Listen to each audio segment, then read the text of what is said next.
Hi everybody, welcome to my channel. I do not know why I decided to make this, but here it goes. I'm going to do a soft-spoken narration of a short story which is written by Ruskin Bond, who happens to be one of the most favorite authors of mine. So, yeah. Also, I do apologize for any background noise that you may hear. And well, this is my first time making a video like this. If you like it, I may make more of these. If you don't, well, then it's just going to be the only video I ever make. The story that we are going to hear today is called The Four Feathers. Our school dormitory was a very long room with about 30 beds, 15 on either side of the room. This was good for pillow fights.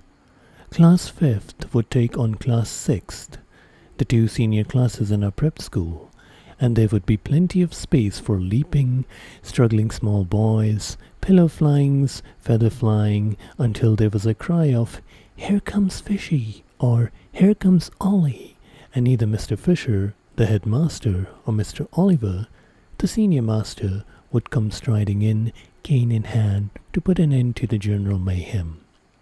Pillow fights were allowed up to a point. Nobody got hurt.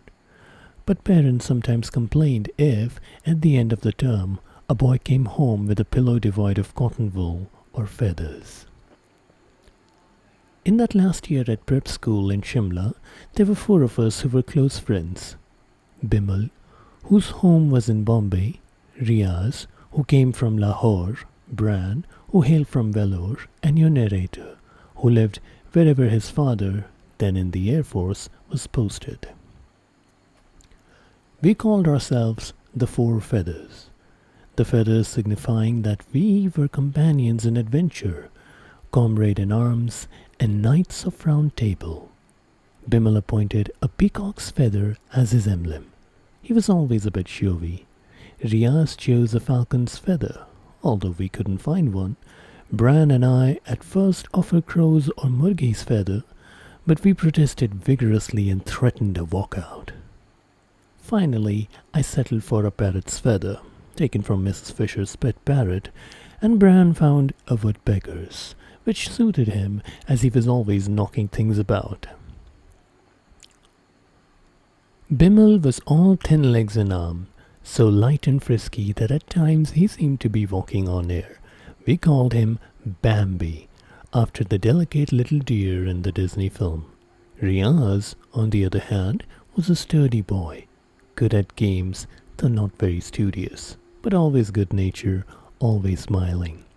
Bran was a dark, good boy from the south. He was a little spoiled, hated being given out in a cricket match, and would refuse to leave the crease. But he was affectionate and a loyal friend. I was the scribe, good at inventing stories in order to get out of scrapes, but hopeless at sums, my highest marks being 22 out of 100. On Sunday afternoon, when there were no classes or organized games, we were allowed to roam about on the hillside below the school. The Four Feathers would laze about on the short summer grass, sharing the occasional food parcels from home, reading comics, and making plans for the long winter holidays. My father, who collected everything from stamps to seashells to butterflies, had given me a butterfly net and urged me to try and catch a rare species which, he said, was found only near Chota Shimla.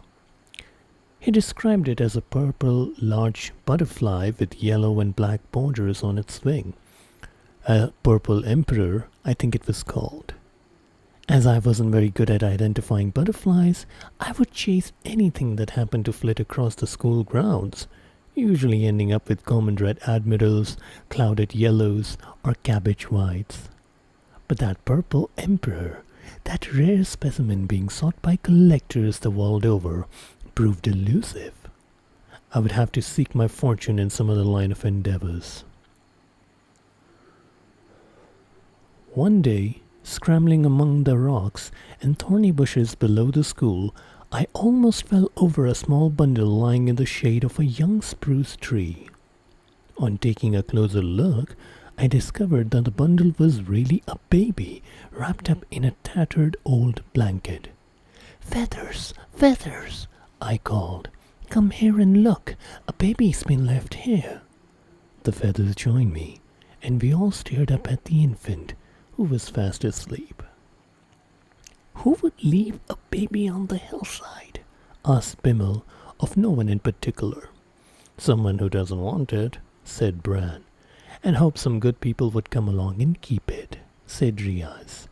"A panther might come along instead," I said. "Can't leave it here."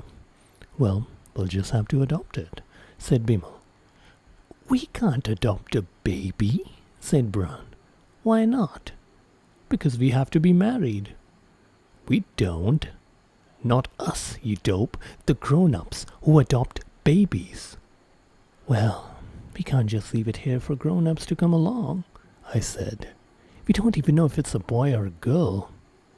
"Makes no difference. A baby's a baby. Let's take it back to school." "And keep it in the dormitory?" "Of course not. Who's going to feed it? Babies need milk. We'll hand it over to Miss Fisher. She doesn't have a baby." "Maybe she doesn't want one. Look, it's beginning to cry. Let's hurry." Riaz picked up the wide-awake and crying baby and gave it to Bimmel, who gave it to Bran, who gave it to me. The four feathers marched up the hill to the school with a very noisy baby. "Ugh, now it's done potty in the blanket," I complained, "and some of it's on my shirt." "Never mind," said Bimmel. "It's in a good cause. You're a Boy Scout, remember? You're supposed to help people in distress." The headmaster and his wife were in their drawing room, enjoying their afternoon tea and cakes. We trudged in, and Bimmel announced, "We've got something for Miss Fisher." Mrs. Fisher took one look at the bundle in my arms and let out a shriek. "What have you brought here, Bond?" "A baby, ma'am. I think it's a girl. Do you want to adopt it?" Mrs. Fisher threw up her arms in consternation and turned to her husband. "What are we to do, Frank? These boys are impossible. They've picked up someone's child." "Well, we'll have to inform the police," said Miss Fisher, reaching for the telephone. "We can't have lost babies in the school." Just then there was a commotion outside, and a wild-eyed woman, her clothes disheveled, entered at the front door, accompanied by several menfolk from one of the villages. She ran toward us, crying out, my baby, mera bachcha, you've stolen my baby." "We found it on the hillside," I stammered. "That's right," said Bran. "Finders keepers."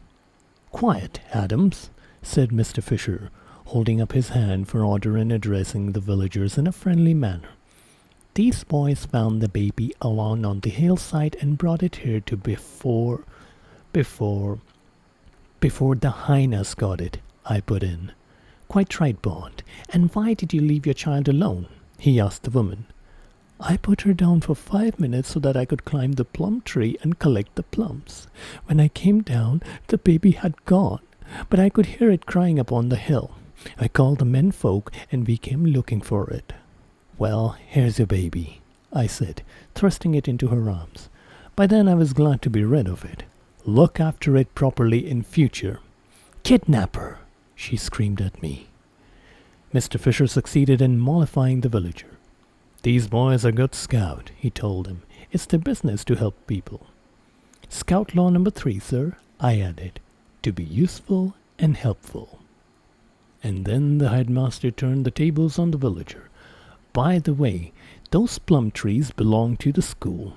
So do the peaches and apricots. Now I know why they've been disappearing so fast." The villagers, a little chastened, went their way. Mr. Fisher reached for his cane. From the way he fondled it, I knew he was itching to use it on our bottoms. "No, Frank," said Mrs. Fisher, intervening on our behalf. "It was really very sweet of them to look after that baby. And look at Bond. He's got baby goo all over his clothes." "So he has. Go and take a bath, all of you. And what are you grinning about, Bond?" Scout Law number 8, sir. A scout smiles and whistles under all difficulties. And so ended the first adventure of the Four Feathers. Well then, I hope you enjoyed this little video I made. I hope my accent or the way in which I speak wasn't distracting to you in any way. This video was made for relaxation purposes, and I hope you feel relaxed. Goodbye.